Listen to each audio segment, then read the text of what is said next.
Edwin Sodi. Yeah, my dad. The multi-millionaire. If you are in a serious relationship, you're my type. So you're saying his house is like a factory? Not a parking lot goes... If you see at malls, right? Yeah. So you've got the first tier, the second tier, the third tier. Apparently his house is like that. What are you going to do with that house? Well, look at what it's doing for him. Nkululeko on Cultr.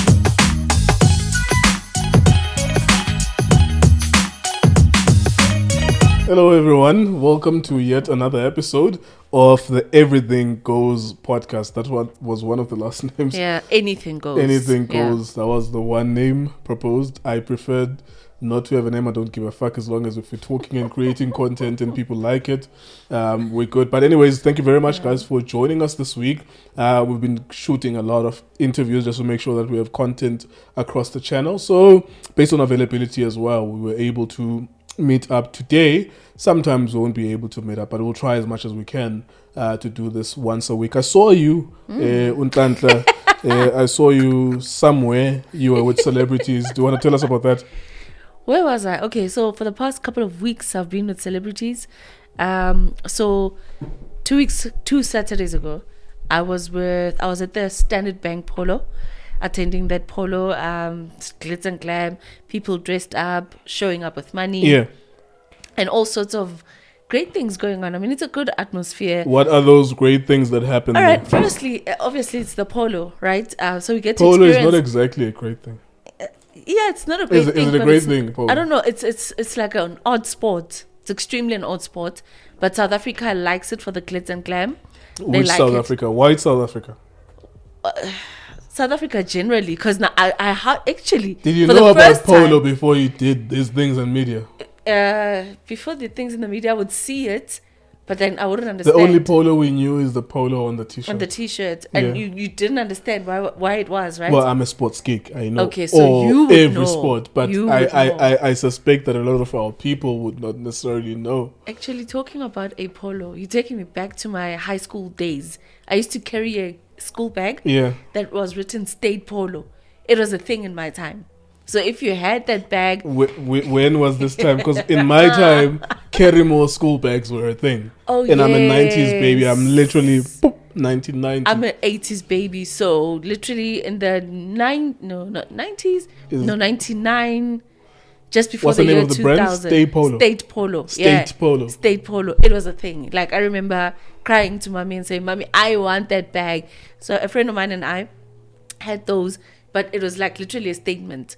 It was a thing to have. And Kerry Moss, I think, came in afterwards. Yeah, later on in the 2000s, Kerry Moss, and there was always this craze. There's these clips on bags, and there will be young niggas who steal those clips on bags. Imagine. Yeah, how are those events though that you attend, and why do they need celebrities in those events? All right, so they need to influence the event. They need the influencers that we have in South Africa to make it look like a glitz and glam, to make it look like it's a hip and happening event. So there's a lot. Okay, so there's 3 sets of tents that would be sponsored. So there could be an alcohol brand, a water brand that decides that they want to be participating in that, and then they've got their own tent, and they invite their own people, guests from all walks of life. And then there's the main tent event. So that is where the money people are at, because those people pay about 3,000 to 4.5 per day to go and spend watching, drinking, and eating at the polo. Would you ever do that? I've been hoping for Formula 1 to come to South Africa. And it is coming next year. Well, I've got it on good authority. Oh, nice one. Thank you. As soon as we got confirmed dates, if the tickets cost 15,000, that will be my opportunity to see Lewis Hamilton for the first time driving. I will find a way to get the 15,000. So to answer your question, 3.5 exorbitant, but if you have the passion for it, then you would pay for it. I mean, there are musicians as well who I think I could pay 3,000. Not that I do that regularly, because I prefer listening to their music on Spotify, but there are musicians that I would pay 3,500 for. But what's curious about that event that I wanted to ask you is, do people look like they are enjoying it? the celebrities, do they look like they are following the polo as it plays, just like the JNB or Durban July is the biggest one? Yes, Do they look like they understand? At least the Durban July is understandable in that there's one horse in front of the other, so at the very least you can say, oh, number 4 is winning or number 3 is winning. Yeah. So with that, it's a game, right? So it's like a soccer game. Yeah. And then like there's that stick where the jockeys are on top of the horses and then playing that. And yeah, it's always South Africa versus another country. I've never seen like Club. Joburg, club-based, and we go to a club-based polo club. So yeah, it's a bit confusing. I'm sure there is a club though. Like I'm sure there should be. Maybe it's more eventful when South Africa invites another country and there's an opportunity to trade, exchange money. Yeah. And I'm sure there's other nefarious things that are happening there. I have a suspicion. Absolutely. It's one way of moving cash amongst people with money. That's what I thought as well. Or networking. I'm like, there's no way. Like I said, this past Saturday is my third one. There's another one that's coming in June. And I'm like, but there's just too many. And why is it that like we can't even have a break in between these polos? What exactly is being sold? What exactly is being pushed? That was my reaction actually as I was walking. I said, nah. There are many ways for money to exchange hands. And to move. Can we go back to Celebville a bit? I was talking to you now about the conflict that I have with talking about children and their misdemeanors. I'm sure everyone knows already the story with Jup and Khelly Khumalo's kid. But really, I was like, I don't want to touch that shit. But I think maybe the interesting thing is, how do media people approach stories like that? Is it that, because I see we are digital content creators and some of us are untrained. You know, we just talk or we just post about the stories. But how do we really tell stories like that whilst protecting kids as well? I mean, what would your approach be in that? Because you know, when you've got a child, right, you think differently. But when you don't have a child, it's a different story altogether.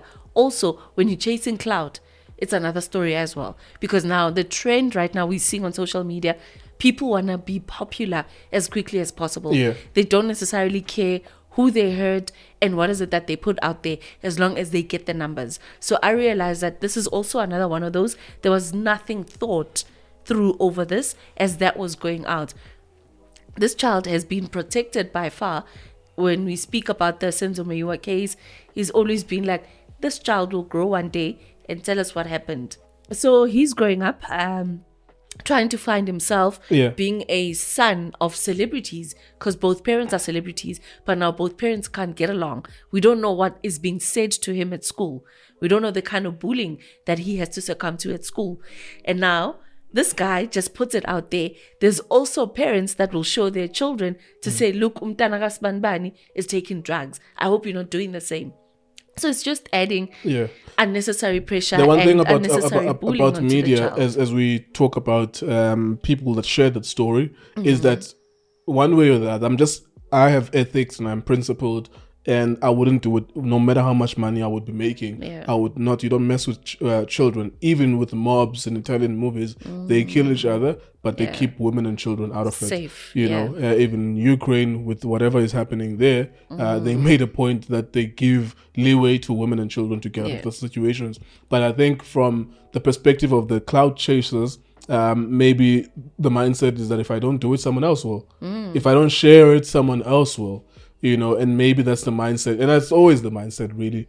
You know, even with us who are running big Facebook pages in football, 200,000 followers, you know already that if Itiski TV or Itiski Times don't talk about the story, Sokola Duma will be on it immediately. We're literally always minutes away from each other in terms of sharing the same story, and we are always chasing. Sokola Duma is on 2 million or 1 million followers. We are on 250,000 followers. We are a young company and so on. So I think there exists always this dynamic, but I think personal ethics come into it as well. It's like, don't get involved with that. You know, but unfortunately, maybe this brings about another conversation about children of celebrities, not particularly that kid, because I don't want us to talk about that kid. But how do you navigate the world being a child of a celebrity? How difficult could it be if you're failing at school? That's going to be reported. If you're expelled from school, that's going to be reported. If you have a relationship, there's a potential that a peripheral, small digital content creator is going to talk that you are dating this one, and you cannot be a normal 14, 12, 13, 17-year-old, unfortunately. That's why other parents actually bring their kids to us at a much later age. Because some parents will be so strict in not posting their children until a very, very, very later stage because they're avoiding such. And those children have got drivers that actually take them to school. So they don't actually know because I think about Robot Boy, it's only in the past 2 years where people like get to know that he's actually Mzwakhe Mbuli's son. Yep. But all along he's just been himself. I only knew it 6 months ago, and I've worked with him before. Wow. I've worked but you with him see, before. So some parents are protecting their children like that. So it's up to you as a parent. What is it that you decide to do for the child, knowing as a celebrity what you've endured, what you've encountered, what you've had to overcome, what you've had to cry over. You don't want the same to happen to your child. That's why there's but speaking of which, then lately there's parents that are taking their children and making them influencers as well, and not really protecting. Sponge Wotuma. How old is Sponge Wotuma? Because he's Mampincha and Babes Wotuma's son or daughter. I don't know what's the gender of the baby. I think it's a daughter. The baby had an Instagram account from the day that they were born, and they were reacting on their mother's successes as though they were adults. Yeah. Oh, mommy, congratulations! Yes. But it's like, how can a 2-month-old type that type of thing? But it's messed up exposure. I get it. Like, if Sponge has an Instagram account, and then maybe there's longevity, in 20 years' time, that Instagram account maybe would have accumulated 3 or 4 million followers, and that's where the profitability could come. But there are downsides to it, because what if Sponge is now 10 years old and going live every time they do stupid, silly things as 10-year-olds? Because we all do stupid, silly things when we're 10. Even worse when we are 14, 15, 16, 17, 18. You know, what if they learn to go live when those things happen? That's what Kanye West was arguing, I think, with his kids and Kim, who would say, look, I don't want my kids to be on TikTok. But some kids open these accounts for their kids, so that maybe it becomes profitable as they grow up. I don't know what's my take on it, but of course I would never, maybe my take would be that I would never do it for my kids, because I want to be protective of them. I know the bullshit that I get, even at a smaller level, of being a digital creator. There are people who are gunning for you. There are people who would be glad to kidnap your kid, thinking that you have 3 million stashed somewhere. You know, that's another aspect as well. They get kidnapped. I remember there was this, I think he's a Muslim Indian. There was a big story about him. He has 4 kids that look almost the same. I just forgot his name. Was it in? I think I know that story. He's a Muslim was it in Indian. KZN? Yes, he's a multimillionaire. Yeah. And I think he left the country or something. He had to flee the country. And the kids, I know it was a more complex story, because maybe it was a deal that had gone wrong. So it was not a random fan who kidnapped his kids, but that also happens as well. So it's just a matter of protecting your children when you can. But now, again, you want your children to start making money at an early age. Yeah. You want to teach them independence. And how do you start with that? You need to start on social media. I mean, DJ Zinhle's, she's not a year old, but she's already gotten a page. The daughter, Nomeda Bongs. Oh, yeah. Yeah, she's also got a page.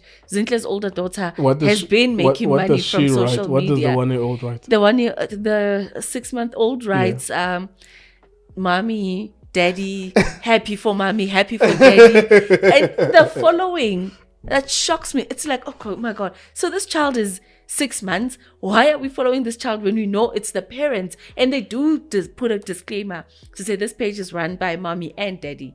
And then they'll tag the parents there. Because chirophobes and, so AKA and Zinhle, collectively with her grandmother, has been running that page for a very long time. So look at how much money Kairo's made in her little life. So maybe the thinking is to make money for the children, but then in the long run, like you're saying, how do I protect them from? I think one of the most interesting victims of this, or interesting experiment of parents who are famous, and what is the final product of those kids when that's not managed properly. You look at Longwe Twala and you look at Bongani Fasi. Longwe Twala and Bongani Fasi. Because I remember that Bongani always looked like he was uncomfortable. As we were growing up, we grew up with him. He's in his 30s, just like all of us, or most of us. And you could see sometimes that Useli Matunzi is interviewing his mother, and it never really. He looked shy. It never really looked like he was comfortable with being part of the spectacle, or that is Brenda Fassie. Brenda Fassie was a god in music. She was a generational talent. She was. I don't know if there's ever been a female musician who surpassed her in the last 20 years in South Africa. I stand to be corrected, or it's up for debate. But Brenda Fassie for me was a mega star, and the way that she ran her life, unfortunately, had a negative impact on Ubonga Nifasi. Maybe that's why there's a problem with substance at times. Maybe that's why Ulongwe, I don't know specific events with Longwe and Chico, but I would imagine that because he had a famous father, Ulongwe, like Chico just confirmed now, which he's been in rehab for the past five months or something like that. Longwe is currently in rehab as we speak. So that's the end product of Ikala Sponge Wodumo, and it ends at 35-year-old struggling to navigate through life. But now, it might be that, but it might, like, I still maintain the fact that as a parent, you know what you've been through. So it's up to you to decide how you want to protect your child. Abolongwe were exposed, but why was he exposed? I think he was in part of a group as well. Yeah, the Uya Jola Next Door. Yes. So, I don't remember the name of that group. Yes. Uya Jola Next Door. That was the song.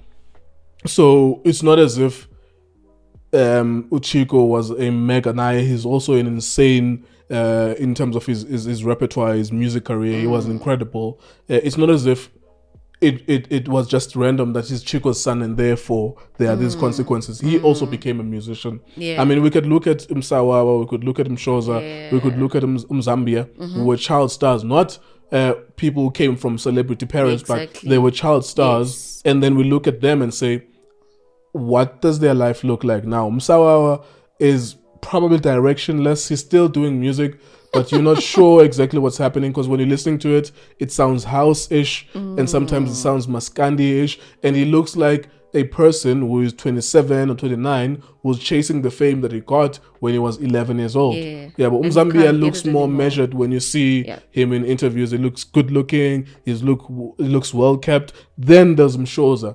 You would see the skin bleaching and the men that she was with, the slight ambiguity with sexuality. She was a tomboy, but then she became straight, So there are results and repercussions to people who get limelight when they're too young. And that is why I am uncomfortable talking about Khelly and Jub's son. And for me, unfortunately, I wouldn't want to be participating in that spectacle. But someone out there will always, because we were chasing clout, will always want to chase the story and want to be the first to talk about that. So we can't talk about it. We can't look at... you see, what we've just done now, we've spoken about it whilst explaining why we don't want to talk about it. It's the smartest way to do it. You are explaining the intricacy and the complications of why you don't want to talk about it, but you've just spoken about it. But giving a different angle other than focusing on, because the normal conversation would be, this boy was caught with ganja and his father and mother is Khelly Khumalo and Jub, and then we go at them as parents, how bad parents they are, blah blah blah, all that stupid bullshit. But a more matured conversation, which is more stimulating, is the angle that we've just brought now, which is, as you pile on pressure, now you're blaming the parents, yes, but you also we are blaming ourselves as society and as media as well. As we pile on pressure on these kids, they can be a Bongani Fassi, who we're not sure. I mean, he did great on Motherland. Was it Motherland Funk? Motherland Funk or Motherland Crunk, I can't remember, but I had that album. I enjoyed it with Josie. He had great production there. It was a groundbreaking production, but I would want him to continue. He's not able to continue because of whatever he's going through in his life now. So I think we just need to protect our children at all costs. And also, it's difficult, right? When you've got a case like Khelly Khumalo's got, because now she was a witness in that crime scene where the trial is currently it is underway. It's just that, like, right now, underway. There are stops and starts, postponements, but it's underway. But it's currently underway, and now she's a witness in that crime scene. She knows what actually happened there. But then there's this history of her not wanting to allow her son to have a relationship with the father. And now black people will say, Lomtana udinga isiko. So take this child to the father, bayomenzela isiko. Maybe he'll come down once he's got a relationship with the father. We're always talking about the gender-based violence that's taking place right now. And the root of most of this gender-based violence is the fact that we've got absent fathers. But at times, who do we blame for the fathers to be absent? And we're looking at this situation where Khelly Khumalo right now publicly denies Ujub access to the child. So now we're already seeing the results of that in this particular thing that just came out to say child has done this and we tate boyfriend ka mama.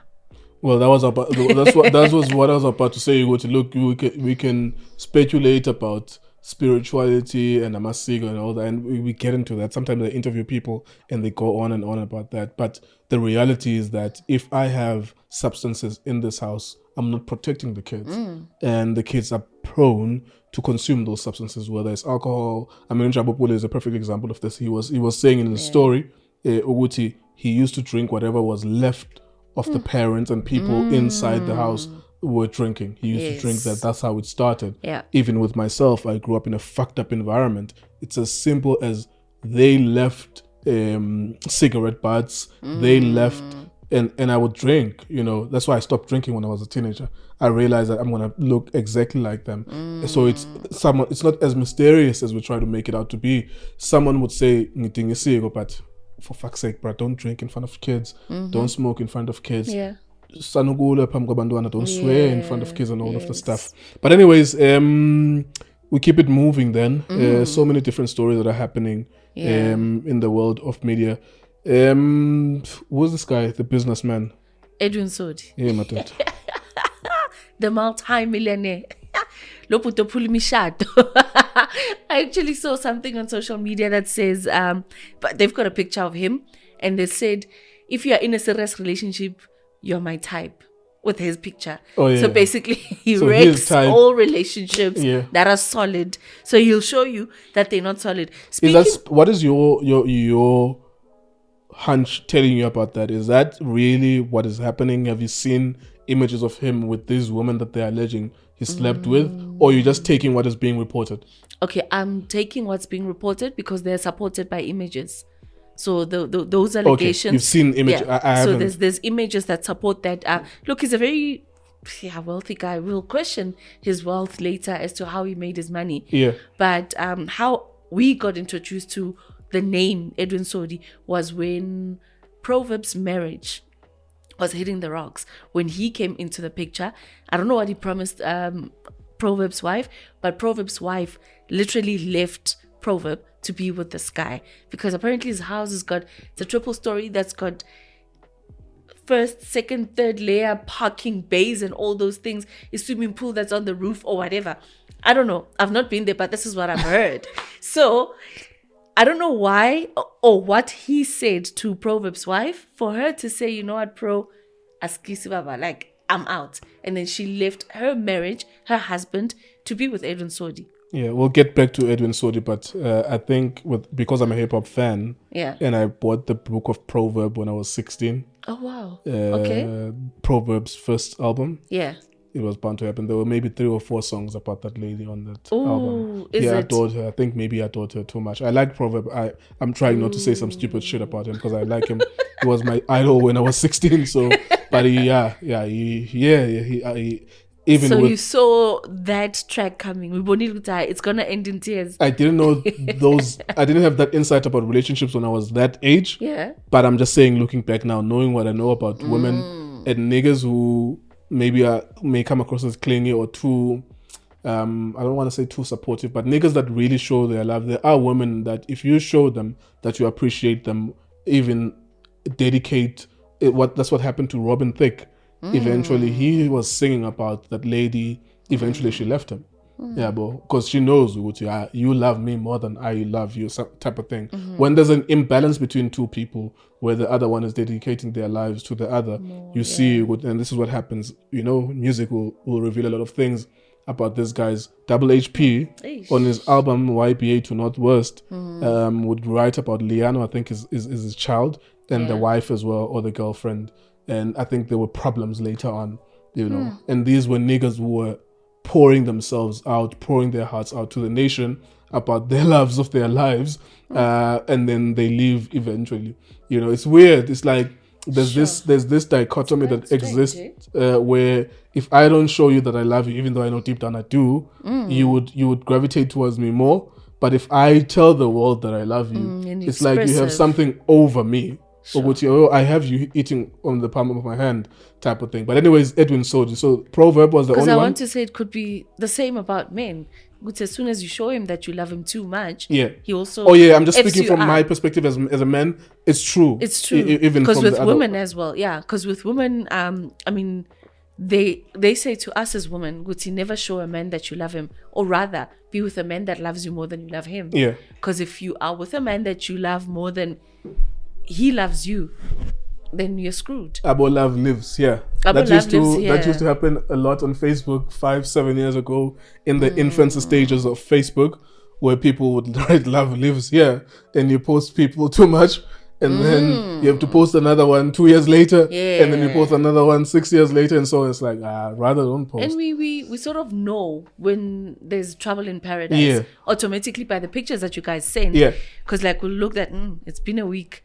They've not posted. Yeah, and they were posting every day. They've not posted. It's been 2 months. They've not posted. They're not together anymore. Yeah. And then we start going back, and then you start seeing what the other parties are posting. With women, you will see the woman that I'm becoming. I'm a stronger woman. I'm happier. I'm independent. I'm what.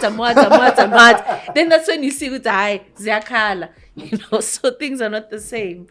So that's what we've seen. So anyway, Edwin is not. That's not the only. There was alleging that that's not the only relationship he wrecked. No, it's not. So you're saying his house is like a factory or a company? Apparently, like it's a sure, but a parking lot goes.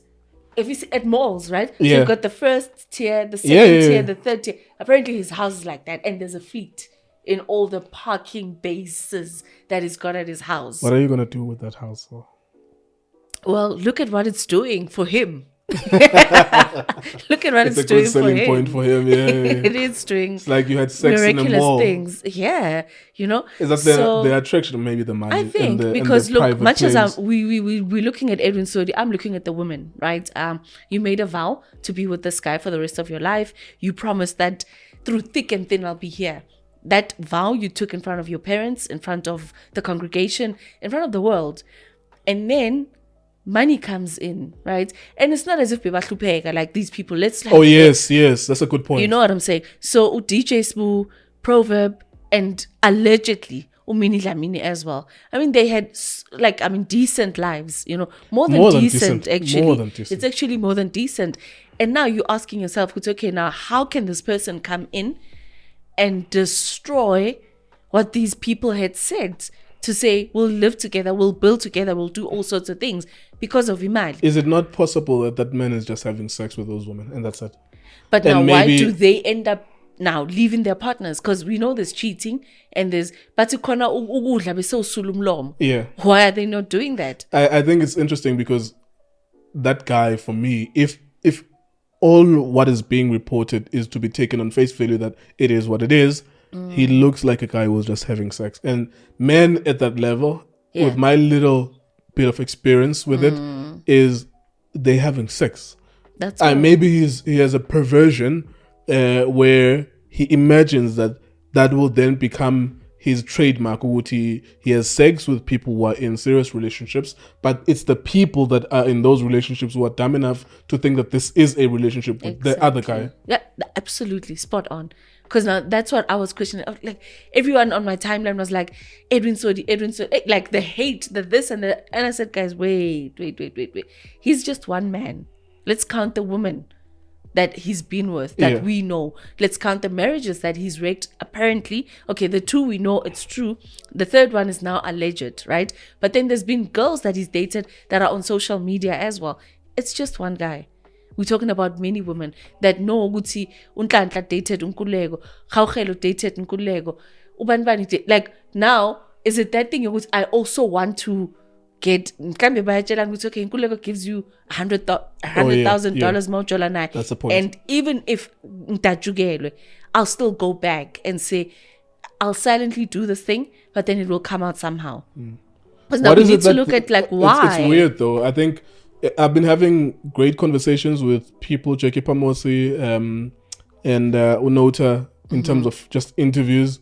And I think what's pretty much common in those interviews is that there's just something about women and money and how they get attracted to men. This thing has always been clear to me, but what is becoming newly clear, which I did not know, is the insatiable desire for things from women who already are affording. Because we could argue validly, they already were having dough. You know what I'm saying? You were already accumulating 100 or 200,000 from different projects that you are doing as a woman. So what more? Like what is it? Like what is the other side of the rainbow, the end of the rainbow for you? You want to constantly accumulate. Okay, you got a guy who was a multimillionaire. You got married to him. What else? Now the next one for you, the next aspiration is what? The guy with a private jet, and then after him, a president who owns a country. Like,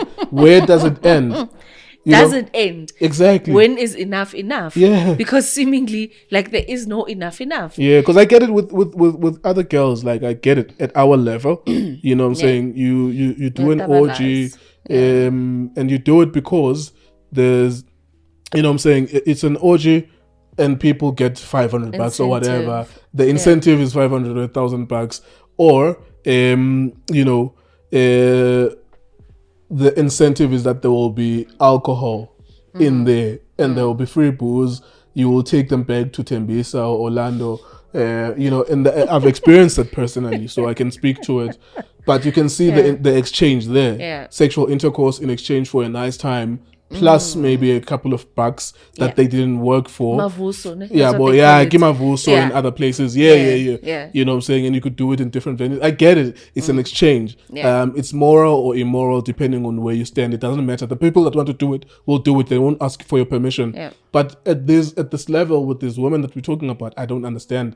I just don't understand unless it is true that there's an insatiable desire, there's greed. Jackie Pamuso was saying it's greed, and Note, I think, did mention something about greed as well. It's weird. It's very difficult to understand. You already have a house that's worth 5 million. You already have a car that's worth 500,000. What more do you want? Just go through the routine of being a creator or whatever, an influencer, accumulate more money. But for some reason, they want to jump steps. I don't get it. The dude is going to continue sleeping with women because that's, to us as men, a vagina is the most beautiful thing in the world. Like, there's no other thing that's more beautiful than a vagina in terms of experiencing intercourse with a woman, touching her breast, whatever. Like, it's a beautiful thing. I would describe it for me, and that's why you can go from one to another within 23 days, 23 of them, because you are chasing that beautiful thing that you got. At the beginning. I don't know what these girls are chasing because they do have something. Money. But I think it's money. But I think Mhlambeke, it's a case of what they have in our eyes, in our faces. We don't necessarily know what the struggles are behind the scenes. What could be the struggle of marrying a 10 million? If the net worth of your husband is 10 to 100 or 50 million, let's say, because there's level to this millionaire thing. Let's say your husband, then the latest allegation now of the recently divorced lady, let's say the guy they're saying he has money, they were doing a reality TV show. Money to us as regular people is somewhere 1 million, 5 million, 10 million. What is it that you still need then? You want more. The greed comes in. Look, what can the husband afford me? A house, that car, and maybe I want a car, 5 million. Maybe I want a house, 25 million. And this guy, and I'm driving and I'm going to levels upon levels of this house. And he says to me, I want to make you my girl. But we don't know the conversation that he's having with them. Yeah. And how he's luring all these girls. And I mean, if he's single and he's living in a house like that, surely now, Maufika, you think I've got a chance. Because there's one thing about women that I know. When you hear, you think you're better than that person. You think I'll do better. Because what these guys do, they start telling you stories. It's no, mina no khawkhelo, it didn't work out because she demanded too much of my time. So automatically we are said, I'm not going to be demanding. Yeah. You don't become yourself, you know? You don't become yourself. And then, because you don't become yourself, you think you are better than Khaukhelo. And you think he's not going to leave you because of what he said he left her for. What if there's but a is track that record? the truth? What if there's already a track record, an existing track record of fuckery? Because for Mm. me, as I look at that story, I'm like, oh, I get this guy. I get it. I get it because I've seen, I'm trying to break into business now and I've met men like him. And in a way, I have parts of me that are like that. I get it. That man is having sexual intercourse because he's having fun. Because women are the most can. beautiful thing in the world. And that's it. Like, I don't think there's anything sophisticated about promise of a better tomorrow together, happily ever after. I think it's just sexual intercourse. And also, I think Mklambo Kule is Shiman, Angajolga Kul. Okay. So money is speaking for him. I think money is speaking for him. It's not so exactly he doesn't that. have to say anything. Can I speak to that? No? Yeah. I think parts of that is true, and I've seen it with other guys. But the other part is also true that you had these desires when you were younger, but you couldn't find a way to express them. Orgies, different colors, and I'm literally now. What is this? What materializing woman or whatever the fuck. But yeah, we are being honest in the conversation. I'm objectifying women, but we have these desires of light skin, thick, slim. You can only be able to express that when you have money. Yes. Like a broke nigga some broke niggas have tongues, they're gifted. Yeah, but they could do it when they are broke. I don't know how they could do it. I would never be able to do that. But it's not Ubushimane only. It's just that you could only do those things when you have money. Just like the nigga who was on Netflix. The swindler. Yes, Simon. Tinder. The Tinder guy. Tinder the swindler. Yeah, that guy. The only way that lifestyle could continue, you can see, was because of access to finance, and that's why he was swindling this woman. Yeah. But I need 40,000 from this one so that I can entertain the other one. You cannot do it when you don't have money. Not that you don't have the skill to do it, but you think maybe it's impossible to do it. That's why you have 1 or 2 or 3 girlfriends. But then I think the guys that do it, they know their targets. They know what these age groups need. There's levels and they to are this. able to. Because I know someone, right? When we were younger, much younger, high school younger, that guy was already dating a teacher. Yes. His English teacher, for that matter. And then one day we were at a party, right? And then he says to us, okay, guys, Nilana, I'm coming. And then he disappears into the dark. And curious of me, I guess I've always been curious of a lot of things. I said, I'm London, I want to see what's going on. So I switched off the lights of the car, then drove down. When I got to the end, he was in a car with this white woman. And I'm like, oh. And then, so now I have to drive back and wait for him. Now there's questions we're asking each other. Who do you think that is? What is going on? Do you think he's taking drugs? Do you think this and that is happening? Then we started looking at the lifestyle. He had everything. Because no koko, mama wasn't working like a cushion job like that for him to afford the lifestyle that he was living. He's probably now 34, 35 right now, and he's still living that life. He went through school with a woman like that took him through 3 years of tertiary, driving him to escoledi, and dressing up like so you don't need the money. Occasionally, you just need that tongue. So and it, like you could say to him, "Oh, listen." But what was particular about him? Like, was he good looking, or he was a fun person? Like I don't know, because now maybe when you I'm undress the him, friend. you would see why.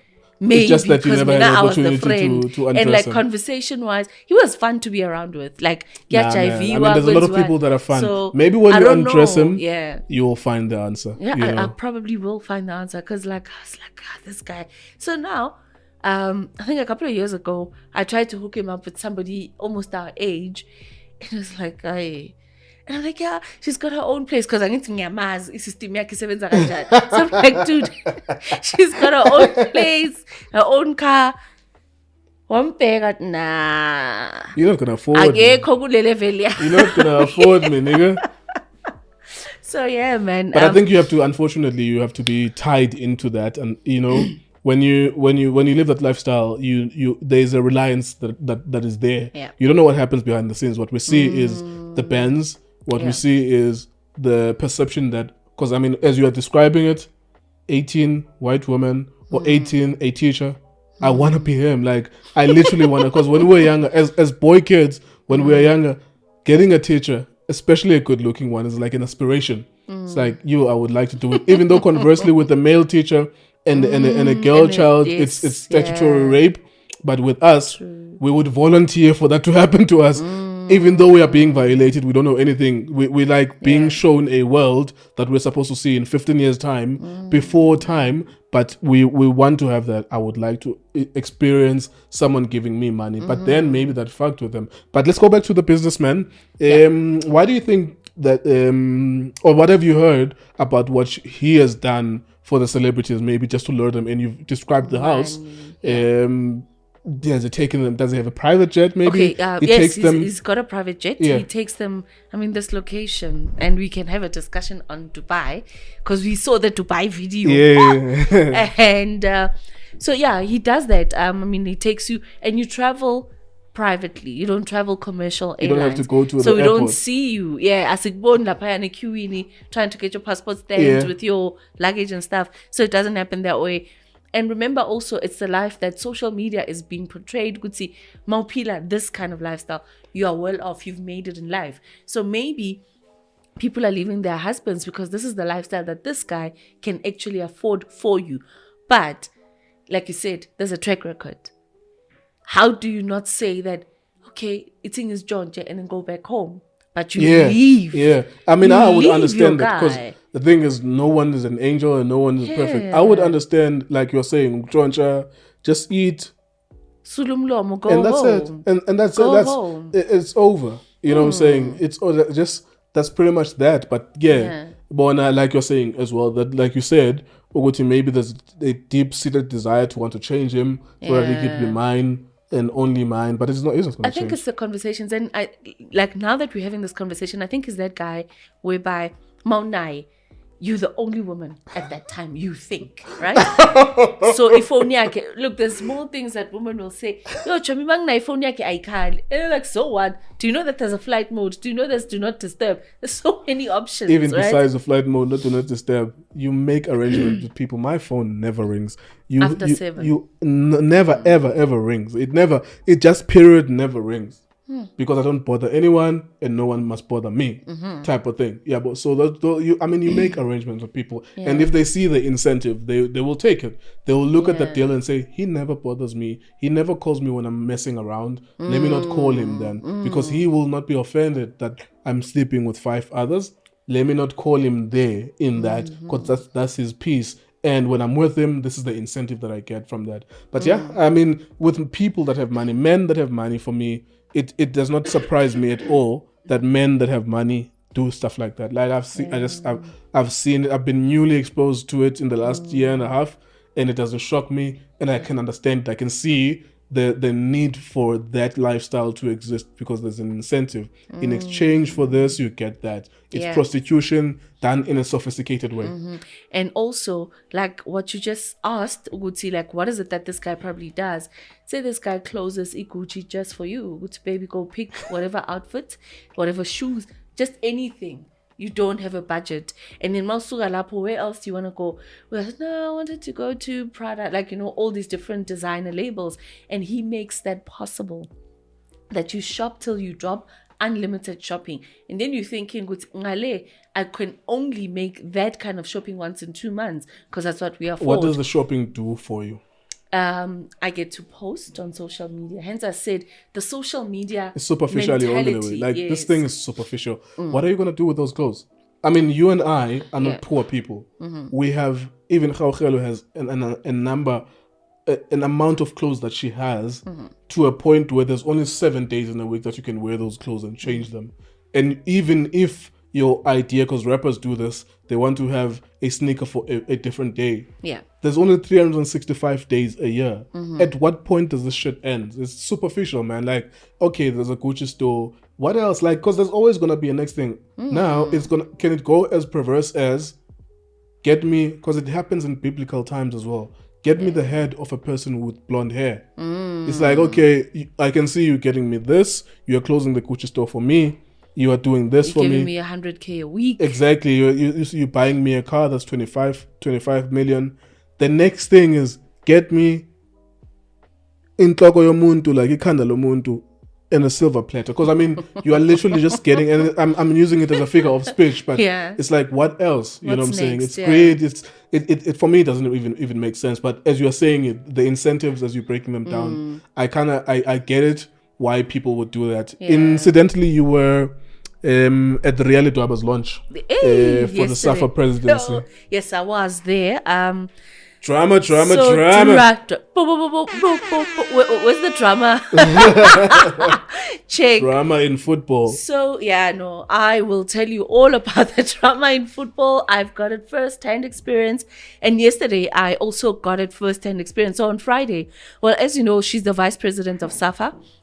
And she's one of the she's one of the vice presidents of SAFA, and she wants to emerge as the next president of SAFA. With that said, you gotta go through a campaign process. You gotta let us know what your manifesto is. Then the LFAs, the right people, will then vote if they buy into what you have to say. So I got this invite to come through to that press conference that took place at the Nelson Mandela Foundation. So already for me, it was that was very interesting. And I was like, Nelson Mandela Foundation, why? You know? And I realized that, okay, fine. Maybe there's something that I do not know. So but before getting there, on Friday, we got news that SAFA had served her with a letter of not going ahead with that launch. And if she says anything about the SAFA campaign or SAFA branding, she will be expelled as a member of the association. Not even suspended, expelled. Because now these are the rules that get to be made as we go. So it's part of the new rules now. How convenient for the current president, because if he is fighting for the third term, it's easy for him because everyone knows him as the current president. Yeah. If people are not allowed, is it not allowed at all or not allowed until such a point to campaign? It is, for a certain period, then there will be 14 days that will be given. Yeah, but that's so convenient for the current president. Right? And the current president, by the way, is going through different regions right now and just checking how things are. Yeah. So now you're like how this thing is flowing. So people campaign differently, and I mean, if you're campaigning for the third term, you're smart in doing all these things, and if you've done something over and over, so you kind of know how the system goes, you know what to do, when to do it, and how to possibly do it. So now with that said, so in the morning, I made a call to ask the organizers of the press conference to say, is the press conference still going ahead in the light of this letter being served? They said, yes, the press conference is going ahead. So I get to the press conference and I realize that Our Lady of the Moment is not there. I look around like she's in another room.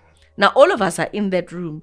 The press conference commences. The MC does her thing. I'm still looking for Madam President to be face. She's not there. First speaker, second speaker, third speaker. By the way, we had former, do you call them legends? Because now there's always former players and then legends. So there was those, they spoke and they spoke and they spoke. But as I was looking at that, we don't attend press conferences for more than 1 hour, 30 minutes. Yeah. But we were subsequently there for 1 hour, 5 minutes or 10 minutes when this happened. When the MC stood up and went to the mic and said, as you guys can see, I've changed my face, and I've changed my face because I just got news that Reality Dwaba is not going to be joining us for her own media campaign or her own press conference. So she's not going to be attending. And then I automatically go back to Friday. I go back to my question this morning to say, is this still going ahead? And now me not seeing her also gave me those red flags that something is not right here. So then the drama unfolded where the MC announced that she's not going to be joining us because she's been served with a letter. And this letter prevents her from having a press conference, from going ahead with her campaign. If she goes ahead with that campaign, she'll be expelled. However, her lawyer is here. He will explain to us everything. And looking at the people that are in attendance, I've just spotted Dennis Mumble. Sir, can you please come to the front? Because you know the statutes, you know the constitutions. Dennis Mumble is the former CEO of South African football. So Mr. Dennis Mumble walks down, goes to the podium as well, and starts explaining that most of these constitutions tells us of his current life, because for the past 4 years he's not been in football. By the way, he disappeared. He didn't resign. He didn't do anything at SAFA. He just disappeared. He wasn't fired. He wasn't fired. No. He just left. He left. He left and he never came back. Whatever day that he left, he left and he never came back. That's fucking interesting. Yeah, so he left and he never came back. And he says for the past 4 years now, he's been doing research. So he's been doing a lot of research work because he's a researcher by profession. So he's been doing research with regards to football, with regards to rules and regulations and everything that's going on with regards to football. So because he was there when the constitution was now drafted for the third time, I think, because it's been changing as they go. I remember an incident that happened at the Extraordinary Congress in 2018 where they did away with some associate members in that very Congress. It was nothing that was in those books before, but it was like, on that day, this is what's happening, and we are getting rid of certain associate members. So it's nothing new when it comes to SAFA. So Dennis Mambolo was explaining those kind of things. Which one of them, interestingly, sorry to cut you. Yeah. One of them, the interesting one is that there wasn't a provision for a third term for a president before. And now there is. And now there is right now, because the current president that's been changing rules, or rather the leadership that is there right now has been changing. He will tell you that it's a structure, everyone, there's decorum, it's done by a majority, blah, blah, blah, blah, and stuff like that. But of course there is influence from his part, because it's in his interest to continue in the third term. I don't know why though, but yeah, because I think that's another topic. Yeah. But let me get back to this one. The press conference. So the press conference, so the lawyer takes the mic and explains. Now the questions were asked by members of the media to say, we hear all of that, but is that the reason why you're here? Because you are the lawyer. You're supposed to protect her. When you got the letter, what action did you take? When you got the letter, why did you not allow her to come here and then rather defend her after? And he says, I'd rather work with her dignity intact than us having to go fight through the courts so that she comes back. She already knows the consequence is expulsion. Meaning, whilst you're fighting in court against the expulsion, the elections are going on. In 3 months, the elections are going on effectively. So they might as well do that. But I think for me, just my take, thank you very much for that brief summary. My take on it when I saw it was like, well, we saw Dr. Khumalo speaking there. We saw Portia Modi, a good friend of mine, speaking. They were speaking against the current leadership of the organization. I think that they won the public vote. Unfortunately, the public does not vote on SAFA presidents. Can you break it down for our audience so that they understand why whatever that may happen in the future happened? Exactly. So in as much as people were happy, and I saw a lot of people participating in the stories, even with us as Itiski TV, were posting that, Itiski Times were posting that, and people were like energized to see that there is a voice against Dr. Dineo Langa and his current leadership in his NEC and so on. At a level of local football associations, you gather around the local football associations in Gauteng province, for example, and you vote for the president or the chairman of the Gauteng, SAFA Gauteng region. And it's voted for by Soweto, Tembisa, whoever, all the regions that make up SAFA Gauteng. Now, the chairperson of SAFA Gauteng becomes a member of the executive committee at SAFA national level. Right? If I still remember this, because when I was younger, when I was participating in those politics, the people that have the right to vote are the regions. So in as much as Riale Duaba got the public vote, people are happy. There's a potential successor to Dineo Langa. We are not the people that are going to be influencing who is going to be the president. The people that are going to be influenced to vote are the regions. SAFA KZN, SAFA Cape Town, where I come from. All the SAFA regions, whether it's Eastern Cape, other ones have different names other than the province itself, SAFA Overberg, whatever.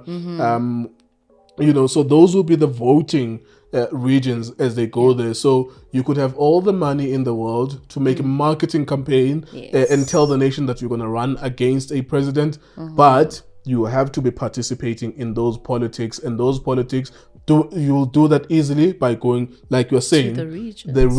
The president is said to be going to regions to speak to them, making sure that they've done their vote and every member is there correctly, blah, blah, blah, blah. Yeah, in good standing. Yeah, every member is in good standing and so on. And they ran their conferences correctly. The last time there was a conference or elective conferences. But there's more to that's happening. There's influence, there's engagement, there's conversations. And most of the time we have those meetings in hotels. We have those lechutlas in hotels and we influence each other. I remember once we went as a voting bloc and we had enough numbers to influence who was going to be the president of SAFA Cape Town. So all the black regions collected themselves. It were Khelly, Nyanga, Guguletu, Philippi, all of them, so that we can influence. We were calling ourselves, it was about Football Transformation Forum, something like that. Yes, FTF. Yes. We're Football Transformation Forum. So if there's 30 different regions and we have 24 members, we have enough numbers to win. Yes. But on the day, and I was a secretary of my organization, on the day, someone sowed a seed of doubt in the minds of the people by just saying, we are caucusing 1 hour before the actual voting. Of course. And he's like, gentlemen, and speaking closer, like, gentlemen, whatever we were here for, there are doubts if the candidate will accept. And he's lying. He's literally lying. Wow. There are doubts if the candidate will accept. Therefore, we are proposing that each member votes for whoever they see fit for their region to lead on behalf of their region. You know, so you come there with one president's name in mind, and then you go there and there's confusion. And we did vote, blah, blah, blah, blah, blah, blah. But the guy that we were supposed to push, I can't remember the names of the guys now, that was like around 10 years ago, was not the one that won. And he had the numbers. I think he had maybe out of 30, if there are 30 regions, he had 18, 19, 20, meaning the other side has like 10. Only 10. And all you need is 51% of the vote. You know, that planted a seed of doubt. And it was not a spontaneous speech that was made by Oprah Mike. We believe that there was work from the other side to influence him because they knew how influential he was, so that he could call us an hour before the vote and say what he said. And that was that, you know, so that happens. You need to be involved in the politics. There are people that want, like Dr. Khumalo was saying, he wants, why is Lucas Radebe being marginalized? And I kept on telling people on social media that, look, you have to be involved in the politics. I am more advanced than Lucas Radebe as a 32-year-old kid in those politics than him, because he's not been involved at an LFA and become a secretary or a president. I was 21, 22 when I was involved in those politics, and I had no aspirations. I just wanted to coach, actually. But I helped out my LFA, and as a result of helping out my LFA, that I got to learn what are the steps, you know, to lead your region, where you're coming from. Whether you come from Guguletu, you'll be the secretary there, and then you fight your way up, you know. But the legends and the former players want to be elected as presidents without knowing the politics of each region. Unfortunately, I think that's a blind spot. I think Mary Dwaba would probably be not a bad shout, because she's an experienced administrator. She was one of the ownership of Ria Stars. I later found out that Chico Tola was also involved there. But it was always known. I did. I was young. I think I was 12 or something when Ria Stars was in existence. I knew Ria Stars, and I thought Ria Letwaba, and that's what was shown on TV. Yes, maybe then she was later, a majority shareholder. I don't think she was. I think she was maybe in theory. But what Jacob Sakala were the coaches at the time had said, as now I'm starting to become a journalist, is that even the music executive producer, he said, how can a music executive producer be picking a starting lineup of a football club? So he gave us an impression that Chico was more of a boss there. I want to say something with regards to everything that you just said, because now listening to you just take me back to the KEF presidency. Yeah. Motsepe was a favorite. Yes. He was, because he was a favorite, and he, like, looking at his experience in terms of African football was little to none. Yeah, it's not like he had only the entrenched. chairperson. He was only the chairperson of his particular club, which is Mamelodi Sundowns, and nothing else beyond that. And usually you would say the pathway would be be a president of your country. Yeah, of your own Be- member, member associations. Yeah, the member association of CAF. Yeah. Be a president of your country first, which means you will always be part of the National Executive Committee of CAF. You understand those politics, and most of the time we will pick from that. But it came from nowhere. But the only way that could happen is because you have Motsepe money. So maybe the money that civil society that called the press conference yesterday would actually now be doing the same thing. Civil maybe society that's what doesn't they have Motsepe money. But maybe you don't know who is comprised in the civil society. We don't know who, if Edwin Sodi is part of that, if other millionaires or billionaires of this country are part of that. So what I'm saying is anything could happen. And for the fact that SAFA, the current leadership, is that threatened by Ummeria Ludwaba, it actually means they've ruffled like a couple of feathers. And it's not the first time that she's been threatened with suspension. Yeah. It's not the first time. I think when she spoke out about Danny Jordan, she was before, she was suspended or something like that. So it wouldn't Yeah. be the first time. Well, as you are saying it, you're being hopeful. I want to be hopeful too, but I'll remain skeptical because I don't know how long their money is. I don't know how long their money is. I mean, we just saw now with the ANC. Maybe let's just wrap it up as well. I don't know if you saw the ANC Eastern Cape Elective Conference with Oscar Mabuyane. Yeah, Oscar returning. Mabuyane came back. Yeah. Babalo Matekizela was supposed to or was running against Oscar Mabuyane, and the incumbent won. Most of the time, the incumbent wins because they have access to the resources. Yeah. They They know which branches to speak to or manipulate, whatever you would allege, and they are entrenched within the institutions. Even though Matekizela and Nabo Andile Lungisa were on the other slate, they are entrenched within the branches, but they don't have access to government funding as the guys that are currently running. So the money will always win, and you have to have long money. You have to have Motsepe money in order to win. And I think we've seen with Zandile Kumete winning her campaign, and anyone who was aligned with the Nkosazana Dlamini Zuma camp or Jacob Zuma camp, if they win, they are threatened with legal action with the step aside rule. Yes. Even it's Makashule what happened. So I think she said she was gonna respect the step aside and will step aside, and then we'll probably have a Cyril Ramaphosa candidate, just like with Oscar Mabuyane as a Cyril Ramaphosa. So all of these things are organizing themselves. All of these slates are organizing themselves, so that by the time you go to conference, you have, if you have 9 different provinces, for example, 9 different voting regions, you have maybe 7 which are aligned with Cyril Ramaphosa in majority. And money speaks, like money talks and long money talks, because Matekizela was alleged to have said, accept their money, but do the right thing when it's time to vote. I saw him with Kolim Ngambi speaking about this, but he didn't really speak to it, but it was put to him that you had said to people, Yamgela nemali, accept the money, but do the right thing when it's time for voting. So maybe that's what will happen. Speaking about the ANC, Mphomo Irani was in a car accident yesterday, and this is the 3rd Joburg mayor that is okay. So we had Jeff Makubo who passed on. We had Jolidi Matongo who passed away in a car accident. Mpho is fighting for his life as we speak. Who is the Joburg mayor? Well, he still is the Joburg chairperson by virtue of him almost being the mayor. So now elections are coming. And as elections are coming, there he is, leaves Alexander, tries to go home, and then he gets in a car accident. So now it's a trend now that we are seeing, Uti, the political, do we call them killings, assassinations? Yeah.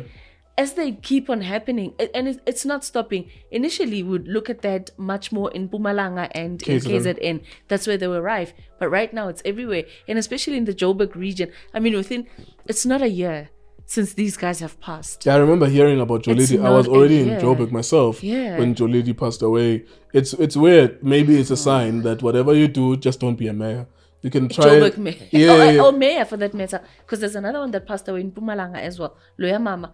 Like she's an elderly woman who passed away with her husband in that car accident as well. Yeah, it's weird, man. I mean, I think the point to be made about this, and we'll talk about it more as more things unfold, is that leading up to the elective conferences and people aligning themselves, unfortunately, people will kill each other. And a lot of political analysts, whether it's Prince Mashele, Ogogo Obrimachikwe, all of these guys have been saying It has stopped being about the ideological warfare.